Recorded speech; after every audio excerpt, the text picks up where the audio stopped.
Start the stream. There we go. Receiving content. Today is gonna be more of a relaxing stream. I don't know why I'm doing this voice.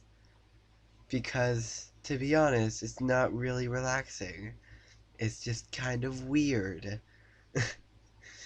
So let's put on some relaxing music and settle in for some reading of an interesting novel I've started recently. Okay then. Put on some relaxing music, sit back and relax as we read Choke, a novel by Chuck Palahniuk. I believe that's how you pronounce his name. I'm gonna say that is. I have my book right here, and I have my relaxing music going on right now, because, you know, relaxing music is always good to have. I just gotta post something, put that there. Okay, 1 sec. I'm sorry, everyone. I have to do something real quick, as I am usually post stuff to my Discord. So if you want to go and view whenever I'm to get, oh my god, I cannot speak, to know when I upload. Oh god, that muted the wrong thing. Okay, I just need this. There we go. Control, do that, and bring it back. There we go. Post that to the Discord. And take down Discord as we relax here and sit down and get ready to read a novel. Or at least, how well I can read a novel. Okay then. Choke by Chuck Palahniuk. Chapter 1. If you're gonna read this, don't bother. After a couple of pages, you won't want to be here. So forget it. Go away. Get out while you're still in one piece. Save yourself. There has to be something better on television. Or since you have so much time on your hands, maybe you could take a night course, become a doctor. You could make something out of yourself. Treat yourself to a dinner out. Color your hair. You're not getting any younger. What happens here is first gonna piss you off, and after that it just gets worse and worse. What you're getting here is a stupid story about a stupid little boy. A stupid true life story about nobody you'd ever want to meet. Picture this little spaz about waist high with a handful of blonde hair, combed and parted on one side. Picture this icky little shit smiling in old school photos, with some of its baby teeth missing, and his first adult teeth coming in crooked. Picture him wearing a stupidest sweater striped blue and yellow, a birthday sweater that used to be his favorite, even that young. Picture him biting his dickhead fingers. His favorite shoes are Keds. His favorite food? Fucking corn dogs. Imagine some dweeby little boy wearing no seatbelt and riding in a stolen school bus with his mommy after dinner. Only there's a police car parked at the motel, so the mommy just blows on past at 60 or 70 miles per hour. This is about a stupid little weasel who, for sure, used to be about the stupidest rat-fiend crybaby twerp that ever lived, a little coos. The mommy says we have to hurry, and they drive uphill on a narrow road, their back wheels wagging from side to side on the ice. In the headlight, the snow looks blue, spreading from the edge of the road out to the dark forest. Picture this being all his fault. The little Peckerwood. The mommy stops the bus a little ways back from the base of the rock cliff, so the headlights glare against its white face, and she says, "Here as far as we are gonna get." And the words come out boiling as white clouds that show how big inside her lungs are. The mommy sets the parking brake and says, "You can get out, but leave your coat in the bus." Picture this stupid runt letting the mommy stand him right in front of the school bus. This bogus little Benedict Argyle just stands, looking into the glare of the headlights, and lets the little squeaker and lets mommy pull his favorite sweater off over his head. This wimpy little squeaker just stands there in the snow, half naked, while the bus motor races, and the roar echoes off the cliff, and the mommy disappears somewhere behind him into the night and the cold. The headlights blind him, and the motor noises cover up any sound of the trees scraping together in the wind.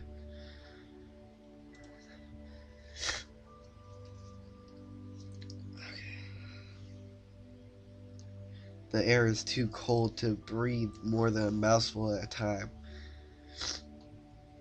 So this little mucus membrane tries to breathe twice as fast. He doesn't run away. He doesn't do anything. From somewhere behind him, the mommy says, "Now, whatever you do, don't turn around." The mommy tells him that there used to be beautiful girls in ancient Greece, the daughter of a potter. Like every time she gets out of jail and comes back to claim him. The kid and the mommy have been in different motels each night. They'll eat fast food for every meal and just drive all day, every day. At lunch today, a kid tried to eat his corn dog while it was still too hot, and almost swallowed it whole, but got stuck and couldn't breathe or talk while he charged around from the side of the table. Then 2 arms were hugging him from behind, lifting him off his feet, and mommy whispering, "Breathe, breathe, damn it." After that, the kid was crying, and the entire restaurant cried around. At that moment, it seemed like the whole world cared what happened to him. All those people were hugging him and petting his hair. Everyone asked if he was okay. It seemed that moment would last forever. That you had to risk your life to get love. You had to get right to the edge of death to ever be saved. "Okay, there," the mommy said as she wiped his mouth. "Now I've given you life."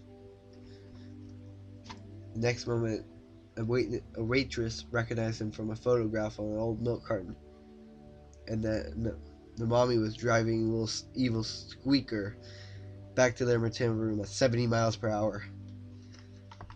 On the way back, they had gotten off the highway and bought a can of black spray paint. Even after all their rushing around, where they had arrived is in the middle of nowhere, in the middle of the night. Now from behind him, this stupid kid hears the rattling of mommy shaking the spray paint. The marble inside the can knocking from end to end. And the mommy says how the ancient Greek girl was in love with a young man. But the young man was from another country and had to go back, the mommy said. There's a hissing sound and this kid smells spray paint. The bus motor changes sounds, clunks, running faster now and louder. The bus rocks a little from tire to tire. There we go.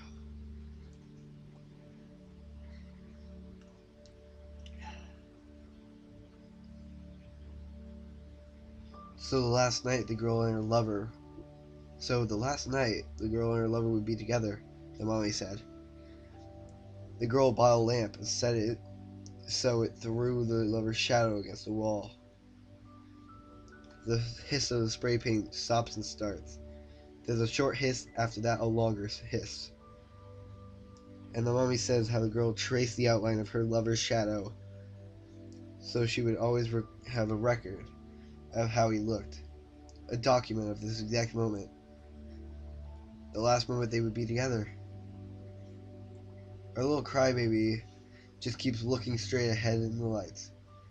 His eyes water, and when he shuts them, he can see the light shining, red, right through his eyelids, his own flesh and blood.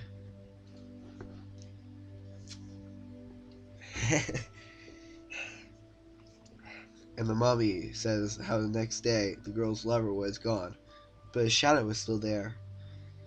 Just for a second, the kid looked back where the mommy is, tracing the outline of his stupid shadow against the cliff face. Only the boy is so far away that his shadow falls a head taller than mother. His skinny arms look wide, his stubby legs stretch long. His pinched shoulders spread wide.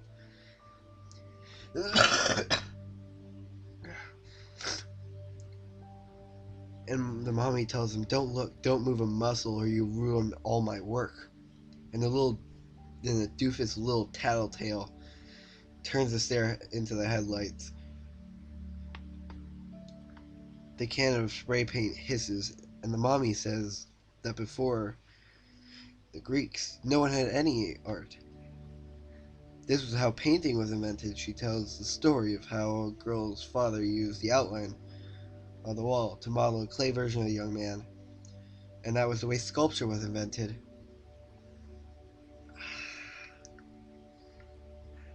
For serious, the mommy told him, art never comes from happiness. Here's where symbols were born.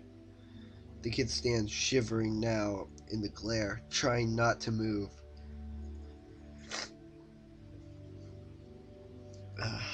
Trying to distract me, huh, Galantis?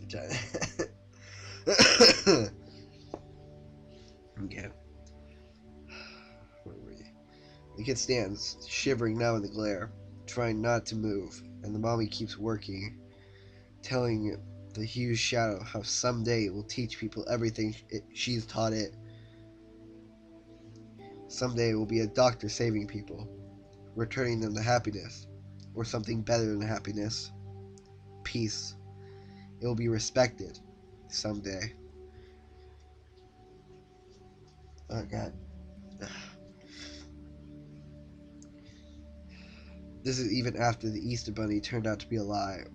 Even after Santa Claus and the Tooth Fairy, St. Christopher, and Newtonian physics, and Niels Bohr model of Adam.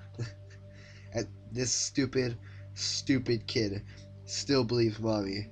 Someday when he grows up, the mommy tells the shadow, the kid will come back here and see how he's grown to the exact outline she's planned for him this night. The kid's bare arms shake with cold. I swear to God, Calantis. And the mommy says, "Control yourself, damn it. Hold still or you ruin everything."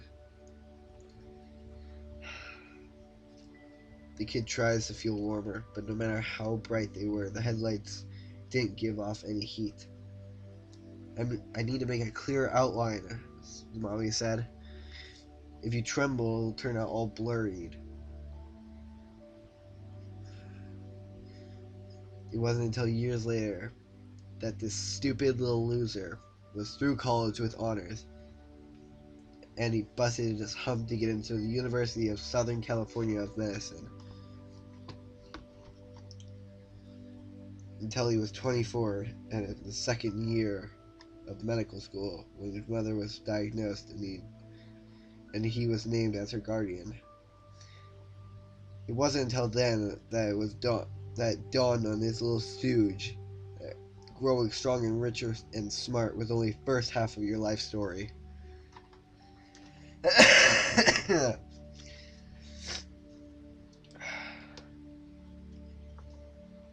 Now the kid's ears ache with the cold. He feels dizzy and hyperventilated. His stool pigeon chest is all dimpled chicken skin. His nipples are pinched up by the cold into red hard pimples, and the little ejaculate tells himself, "For real, I deserve this." Okay then. And the mommy says, "Try to at least stand up straight." The kid rolls his shoulders back and imagines the headlights are a firing squad. He deserves ammonia. He deserves tuberculosis. Yeah. See also hypothermia. See also typhoid fever. And the mommy says, "After tonight, I'm not gonna be around to nag you." The bus motor idles, putting out a long tornado of blue smoke.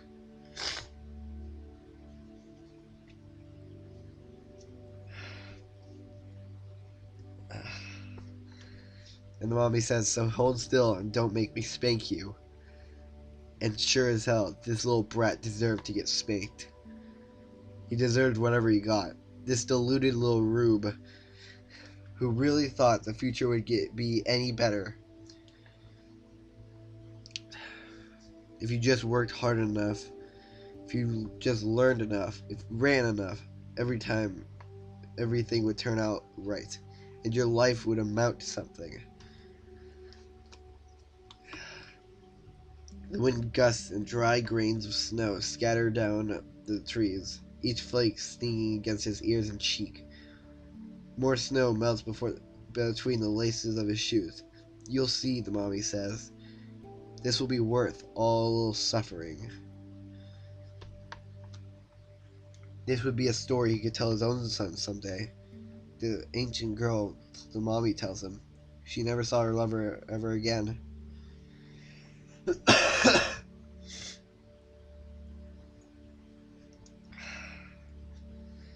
hard to swallow, but this stupid, lazy, ridiculous little kid who just stood shaking, squinting into the glare and the roar, who thought the future would be so bright. Picture anyone growing up so stupid. He didn't know that a little hope is just another phase you grow out of. Who thought you could make anything that would last forever? It feels stupid even to remember this stuff.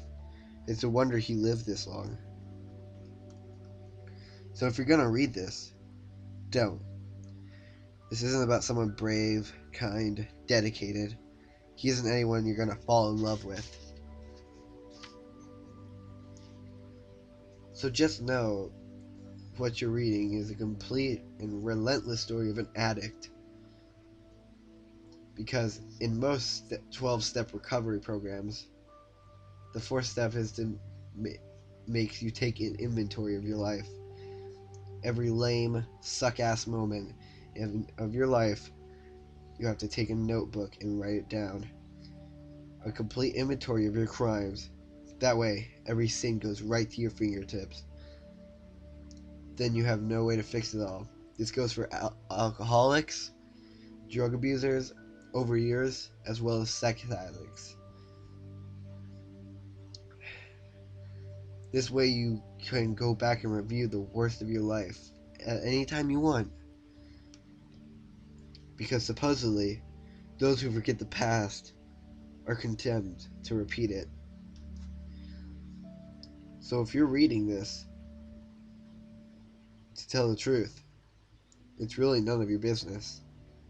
That stupid little boy, that cold night, all of this will become more of the stupid shit you think about during sex to keep you from shooting your load if you're a guy. This is the weak little suck-ass whose mommy just said, "Just hold on for a little while. Just try harder and everyone will be alright. Ha! The mommy who said someday this will all be worth the effort, I promise. And this little dickwad, this stupid little sucker. He stood there this whole time shaking, half naked in the snow, and really believing someone could even promise something so impossible. So if you think this is going to save you, if you think anything is going to save you, please consider this your final warning. Okay, damn. That was a good chapter 1. That was just chapter 1. I assure you it gets better. Also, fuck you, Galantis.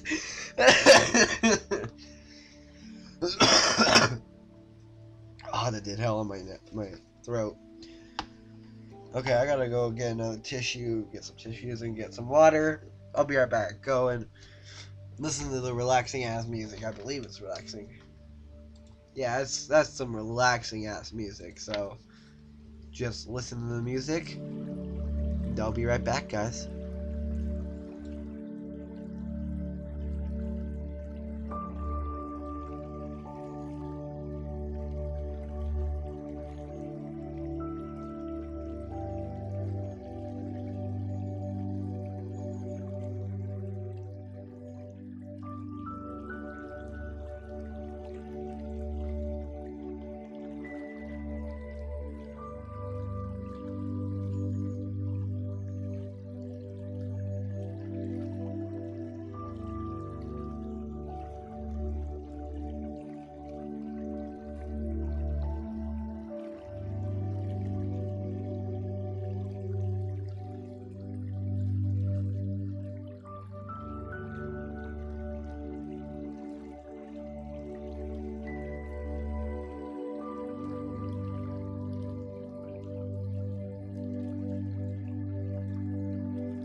Oh yes, Clantis.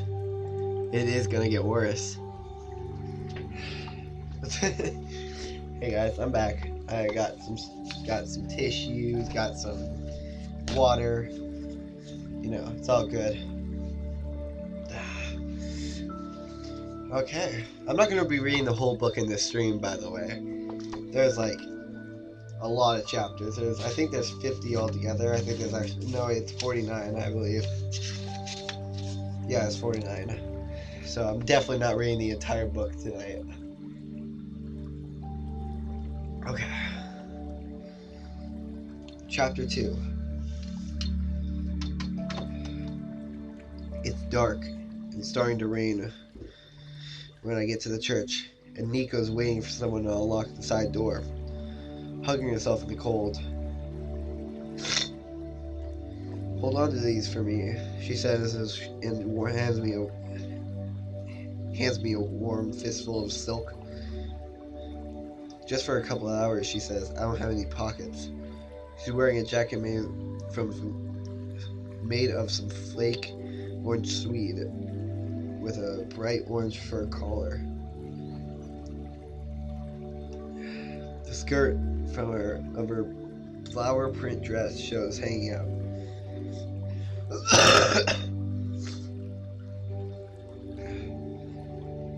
No pantyhose. She climbed up the steps to the church door, her feet careful and turned sideways as in black spiked heels. Good fucking Lord! Oh. And here we go. What she hands me is warm and damp. It's her panties, and she smiles. Inside the glass door, a woman pushes the mop around. Nico knocks on the glass and points at his wristwatch. The woman dumps the mop back in the bucket. She lifts the mop and squeezes it. She leans the mop handle near the doorway and fishes a ring of keys out from her smock pocket. While she's unlocking the door, a woman shouts through the glass, "You people are in room 234 tonight." the woman says. The Sunday school room. By now, more people are in the parking lot. People walk up the steps and say hi, and I stash Nico's panties in my pocket. Behind me, I hear other people hustle the last few steps to catch the door before it swings shut. Bro, okay, fine, I'll turn down the music.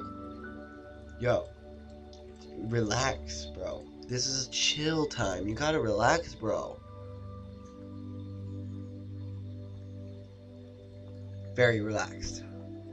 Very. Believe it or not, you know everyone here. These people are legend. Every single one of these men and women you've heard about for years. In the 1950s, a leading vacuum cleaner tried a little design improvement. It added spinning propellers, a razor-sharp blade mounted a few inches inside the end of the vacuum hose. Inrushing air would spin the blades, and the blades would chop up any lint or string or pet hair that might clog the hose. At least that was the plan. What happens is that a lot of men race to the hospital's emergency rooms with their dicks mangled. At least that's the myth. An old urban legend, but a surprise party for a pretty housewife.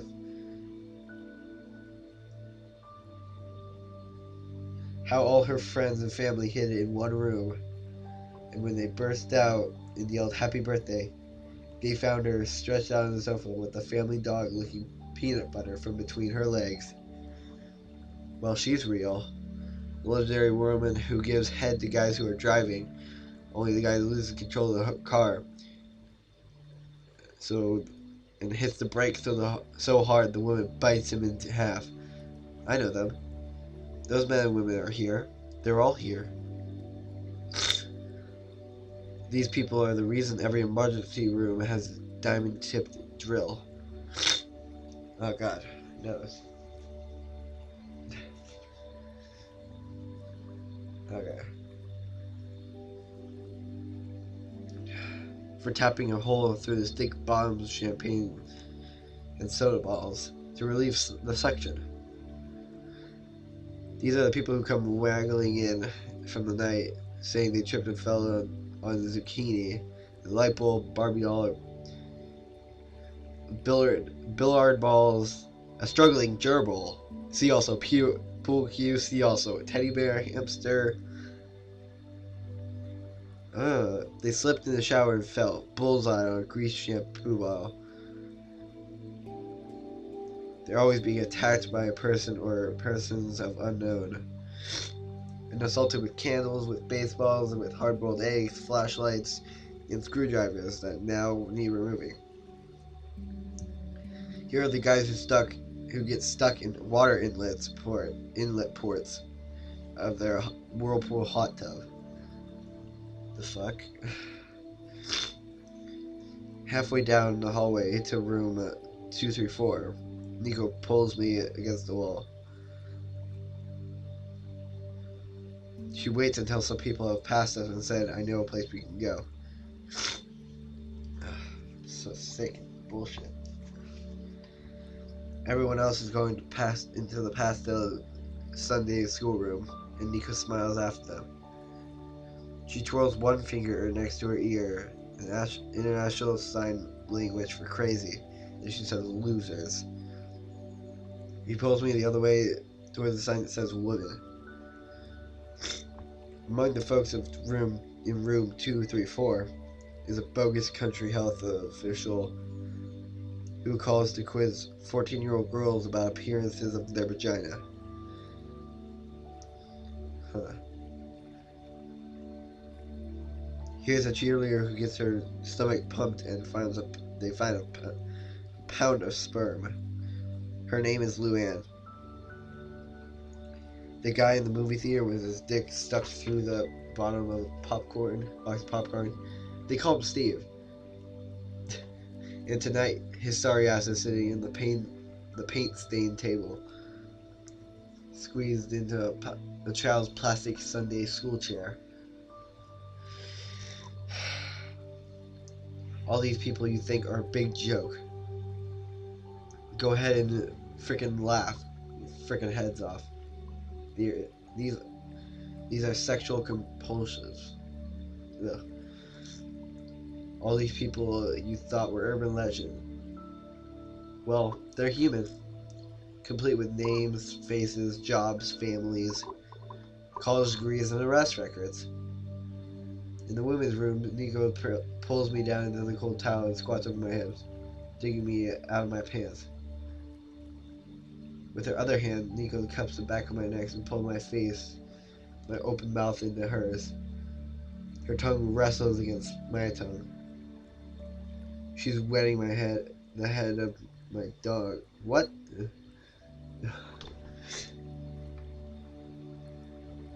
This is hard to read. Just because I cannot fucking understand what they're saying. My god, maybe it's definitely not my innocent mind. I don't have an innocent mind, I can tell you that much. You should have seen the books I kind of read. Not as much anymore, but yeah. My god. Okay. She's wetting the head of my dog with the pads of her thumb. She's pushing my jeans off down my hips. She lifts the hem of her dress in a curtsy with her eyes closed and her head tilted a little back. She settles her pubes hard against my pubes and says something against the side of my neck. I say, God, you're so beautiful, because for the next few minutes I can. And Nico pulls back and looks at me and says, what is that supposed to mean? I say, I don't know. I say, nothing, I guess. I say, never mind. The towel smells disinfected and feels gritty under my butt. The walls go up in an acoustical tile ceiling. And air vents furry with dust and crud. There's that blood smell from the rusty metal box for used napkins. Oh, okay. I see what's going on here. Finally, get it. Okay. Haven't read this book in a while. That's why. Shit, I just spilled my water. Fuck. Okay, whatever. Your release form, I say, snap my fingers. Did you bring it? Nico lifts her hips a little and then drops, lifting and settles herself. Her head still back, her eyes closed. She fishes inside the neckline of her dress and brings out a folded square of blue paper and drops it on my chest. I say, good girl, and take a pen clipped to my shirt pocket. A little higher each time. Nico lifts her hips and sits down hard, grinding a little front to back. With a hand planted on top of each thigh, she pushes herself up and then drops. Round the world, I say. Round the world, Nico. She opens her eyes, maybe halfway, and looks down at me. And I make a stirring motion with the pen, the way you stir a cup of coffee. Even through my clothes, I'm getting a grit of the tile engraved on my back. Around the world now, I say. Do it for me, baby.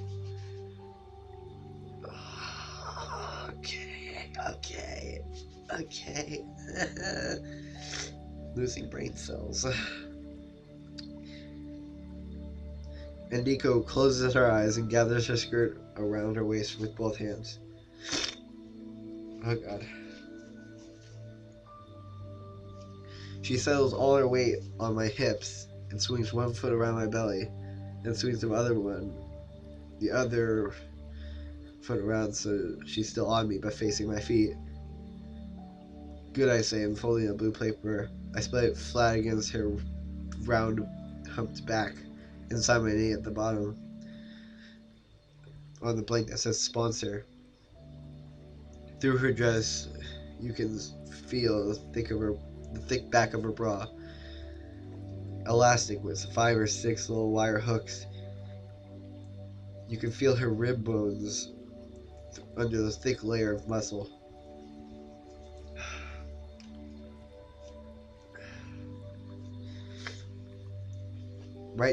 Right now, down the hall in room 234 is a girlfriend of your best friend's cousin. Wait, what? The girl who almost died banging herself on a stick shift. What? Of a Ford Pinto after she ate a Spanish fly. Oh my god. Her name is Mandy. Wow. How lonely can you be? No offense, I'm very lonely. Actually, no, I'm not anymore. I always have to throw that in, don't I? Just, no, I'm not. I'm not lonely. Used to be lonely. There's a guy who snuck into a clinic in a white... Oh, there's a guy who snuck into a clinic in a white coat and gave pelvic exams. There's a guy who always lies in his hotel room, naked on top of covers and with his morning boner, pretending to sleep until the maid walks in. Okay, you can do whatever you want, dude. Your fetishes are your fetishes. Whatever you do. Okay, how long is this chapter? Because after this chapter I'm ending. I can't do any more of this. Oh my god, it's such a long way. All those rumored friends of friends of friends of friends, they're all here. The man crippled by an automatic milking machine. Okay. His name is Howard. The girl hanging naked from the shower curtain rod, half dead from autoerotic asphyxiation. She's Paula, and she's a sexaholic. Hello, Paula. Give me some of your subway feelers, your trench coat flashers. The men mounting cameras inside the lips of some woman's room toilet bowl. What? The guy rubbing his semen on the flaps of deposit envelopes at automatic tellers. Oh my god, I can't believe there are people like this, but okay. Sure, we'll go with these. All the peeping toms and nymphos, dirty old men, the restroom lurkers, the handballers, all these sexual boogeymen and women your mom warned you about. All those scary cautionary tales. We're all here. Alive and unwell. Okay. Not done yet. This is a 12-step world of sexual addiction. Compulsive sexual behavior. Each night of the week, they meet in the back room of some church. In some community center conference room. Every night in every city. You even have virtual meetings on the internet. My best friend Denny, I met him at a sexaholic meeting. Denny had gotten to the point where he needed to masturbate 15 times a day just to break even. Damn. Feels bad. Anymore he could barely make a fist. And he was worried about all that petroleum jelly might do to him long term. He considered changing to some lotion, but anything made to soften skin.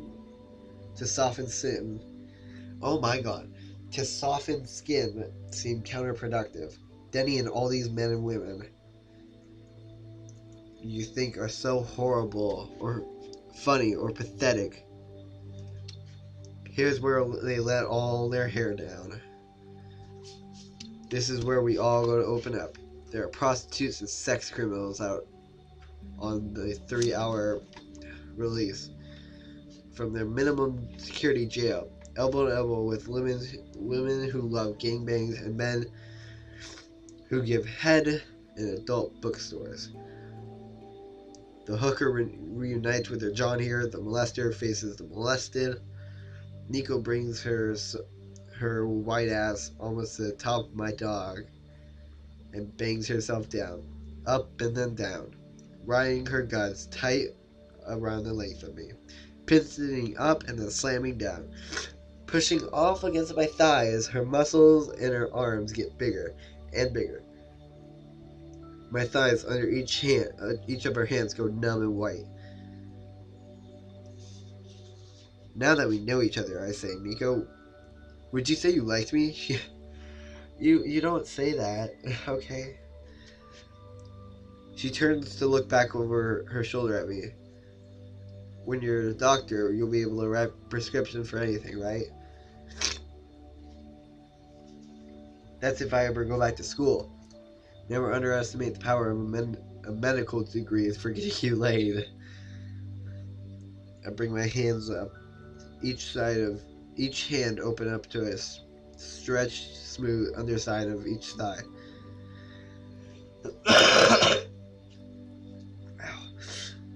To help lift her, I figure, and she twines her cool, soft fingers through mine. Sleeved tight around my dog, without looking back, she says, my friend bet me money that you're already married. I hold her smooth, white ass in my hands. How much, I say. I tell Nico that her friends might be right. The truth is, every son is raised by a single mom is pretty much born married. Okay then. I don't know, but until your mom dies, it just seems like all the other women in your life can never be more important than just your mistress. This is very, very strange book. Please, dear God, let it end soon. I don't get why I decided to do this, nor question me for my definite questionable interest in books, because Lord only knows the kind of books I read. It's actually not that bad, to be honest. I thought this was gonna be way worse to read. It wasn't that bad, to be honest. Okay, how the hell do you say that? In the Mother Odepial story, it's a mother who kills the father and then takes the son. And it's not as if you can divorce your mother or kill her. And Nika says, what do you mean all the other women?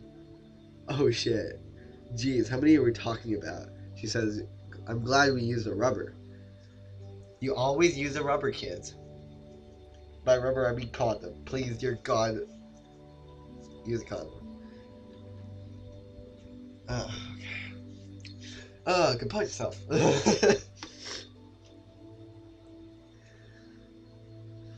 Oh God. For a complete list of sexual partners, I'd have to check my fourth step, my moral inventory notebook. I want to be this dude, kind of, not really, only a little bit. Damn. Actually, no, I really don't.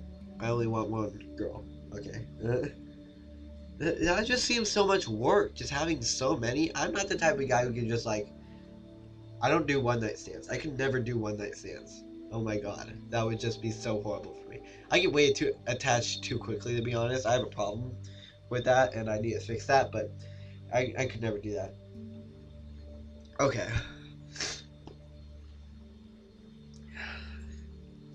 The complete and relentless history of my addiction.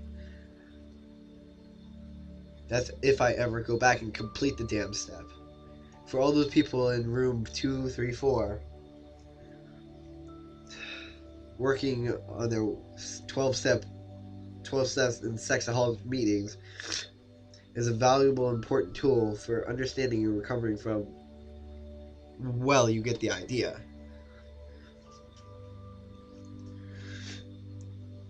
For me, it's a terrific how-to seminar. Tips, techniques, strategies for getting you laid that you never dreamed of. Personal contacts when they tell stories. Their story, these addict people are freaking brilliant.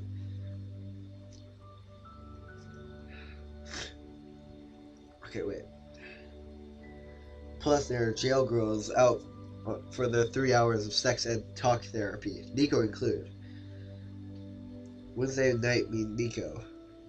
Friday night means Tanya. Sundays mean Lisa.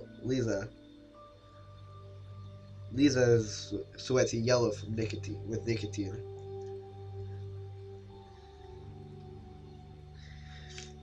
You can almost put your hands all around her waist as her abs are rock hard from coughing. Okay. Tanya always smuggles in some rubber set. What? Oh god. Always smuggle. Oh, okay. Oh my god, no. I'm not gonna read this. Why am I reading this? Okay. Here we go. Actually, at this point, it doesn't fucking matter because of all the shit that I've already said. Tanya always smuggles in some rubber sex toys, usually a dildo or a string of latex beads, something sexually equivalent of a prize in a box of cereal. Oh my god. The old rule about how a thing of beauty is joy forever. In my experience, even the most beauteous thing is only a joy for about 3 hours tops. After that, she'll want to tell you all of her childhood traumas, part of these meetings. Oh god. I'm just trying to fucking keep it down. Okay. Part of meeting these jail girls. Wait, part of meeting these jail girls is it's so sweet to look at your watch and know that she'll be behind bars in half an hour. That's kind of fucked, actually. Again, not the type for one night stands. It's a Cinderella story, only at midnight she turns back into a fugitive. It's not like I don't love these women. I love them as such you love a magazine centerfold, a fuck video, an adult website, or for sure, for a sexaholic, that can be buckets of love. And it's not that Nico loves me much either. This isn't so much romance as it is opportunity. Oh god, I just fucking hit the entire book. You put 20 sexaholics around a table night after night and don't be surprised. Plus the sexaholic recovery book they sell here. It's every way you wanted to get laid and you didn't know. Of course, all this to help you realize that you're a sex junkie. It's delivered in kind of, if you do any of these following things, you may be an alcoholic checklist. Oh god. Their helpful hints include: do you lining out your bathing suit so your genitalia show through? Do you leave your fly or bosom open and pretend to hold conversations in glass phone booths standing so your clothes gape open with no underwear inside? Do you jog without a bra or athletic support in order to attract sexual partners? My answer to all of the above is, well, I do now. Yo, straight up. Plus, being a pervert is not your fault. Okay, sure. It's always your fault. Compulsive sexual behavior is not about always getting your dick sucked. It's a disease, a physical addiction waiting for the diagnosis statistical manual to give it a code of its own, so treatment can be billed to medical insurance. Oh my god. This is a very interesting book. Definitely. Ugh. I'm scared. Someone save me. Okay. Sorry, I just had to check something real quick. Okay. And we're back. The story is even Bill Wilson, a founder of Alcoholic Anonymous, couldn't overcome the sex monkey on his back and spent his sober life cheating on his wife and filled with guilt. Damn. I don't condone cheating no matter what. I'm never going to condone cheating. Cheating is fucked. And I know, I'm not going to say I haven't ever cheated. I have, and I've been asked, and I'll never forgive myself, but yeah. That's one of the main reasons why I say don't fucking cheat. It's an asshole thing to do. There's no point to it. If you don't like someone, don't just cheat on them. Just try to talk out your differences. How about that? Go figgity fuck yourself if you go and cheat. I'll say the same thing myself. Go fuck yourself, Adam. Yeah, I don't condone cheating and I never will. Enough of that. Okay. Couldn't overcome the sex monkey on his back. Yeah. The story is that sex addicts become dependent on the body chemistry created by constant sex. Orgasms flood the body with endorphins that kill pain and tranquilize you. Sex addicts are really addicted to that endorphin, not the sex. Sex addicts have lower natural levels of monodamine. What the fuck are these medical terms? Sex addicts really crave the what the fuck? The perpetual penetration that might be triggered by danger, by infatuation, by risk and fear. For a sex addict, your tits, your dick, your clit, or tongue, or asshole is a shot of heroin. Always there, always ready to be used. Nico and I love each other as much as any junkie loves his fix. Okay. Nico bears down hard, buckling my dog against the front wall of her insides, using 2 wet fingers on herself. I say, what if the cleaning woman walks in? Oh god.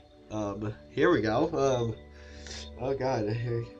Nico stirs around inside of herself, saying, oh yeah, that would be so hot. Me, I can't help imagining what kind of big shiny butt print we're gonna to polish into the wax tile. A row of sinks pipes under the sink. You can see, oh god, you can see Nico's throat is one long straight tube. Her head thrown back, eyes closed, her breath panting out at the ceiling. Her big flower print breast. What the hell? Her big flower print breast. Her tongue hanging off to one side. The juice coming off of her is scalding hot. To keep from triggering, I say, what all did you tell your folks about us?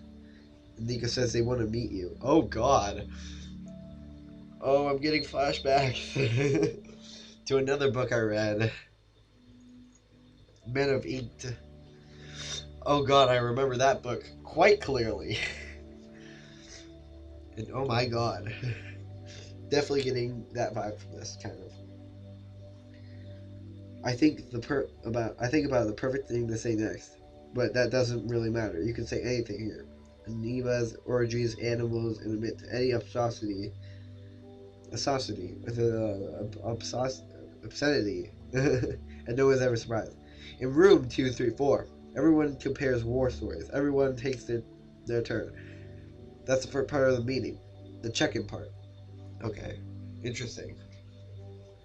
I actually kind of want to go to these meetings now. Okay, that sounded like a really perverted thing to say. I swear I did not mean it like that.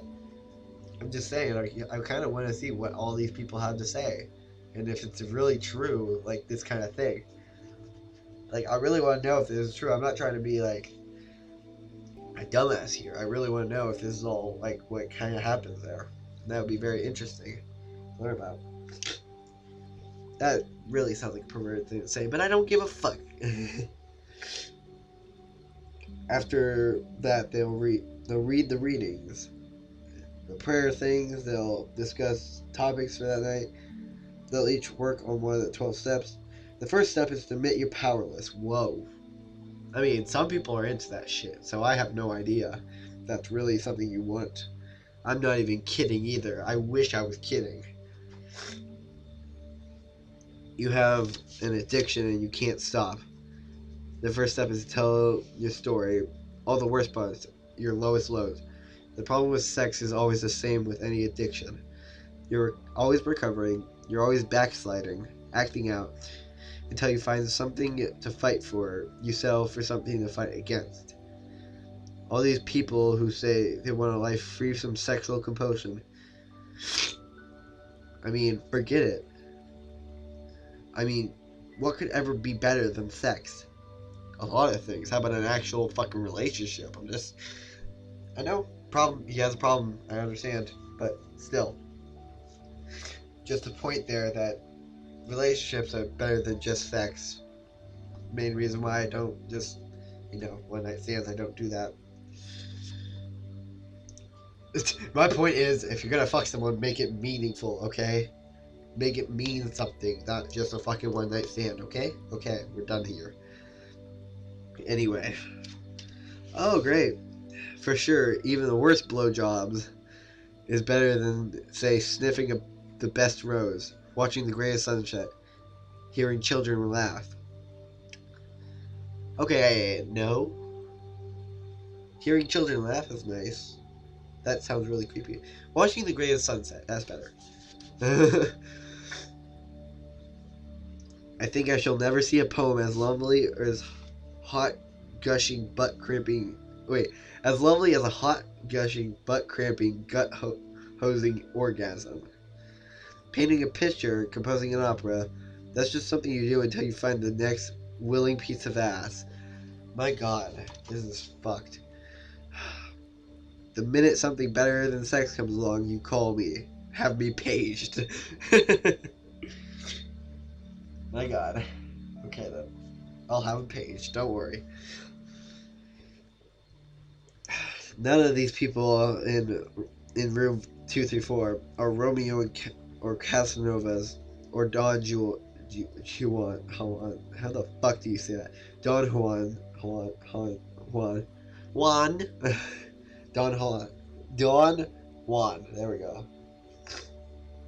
They aren't Mata Harris or Salamis. These are people you shake hands with every day. Not ugly, not beautiful. You stand next to these legends in the elevator. They serve you coffee.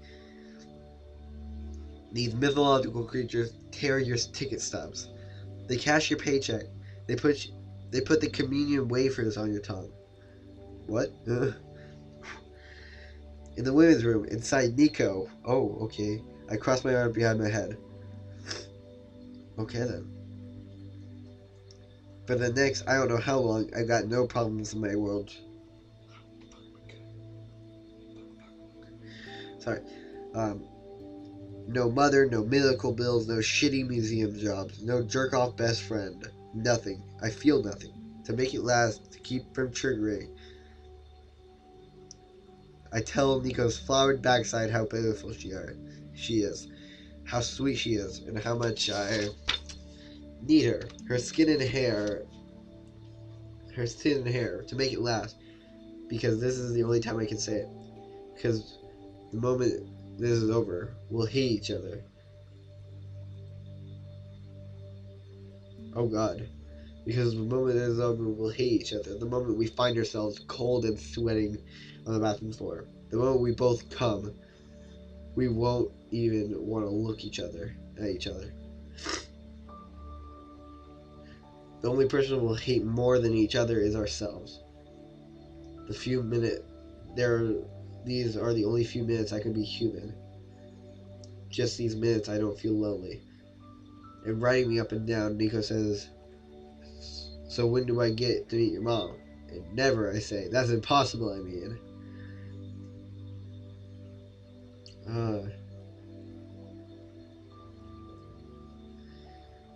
And Nico, her whole body clenched and jacking me with her boiling wet inside, she says, She's in prison or the loony bin or something.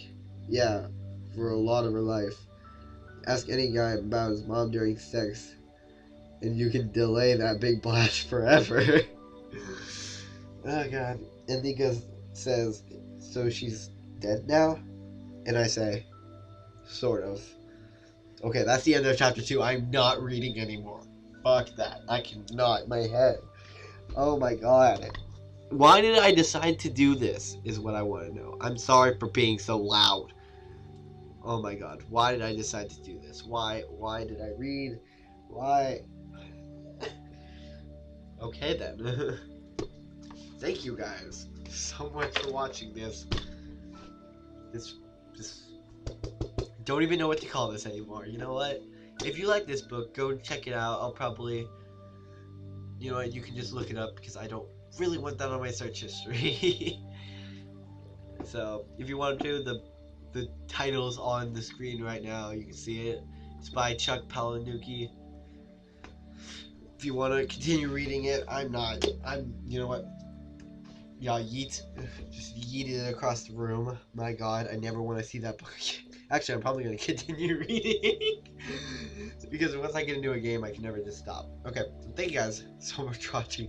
And I will see you all in the next stream. This is Will 25 signing out once again.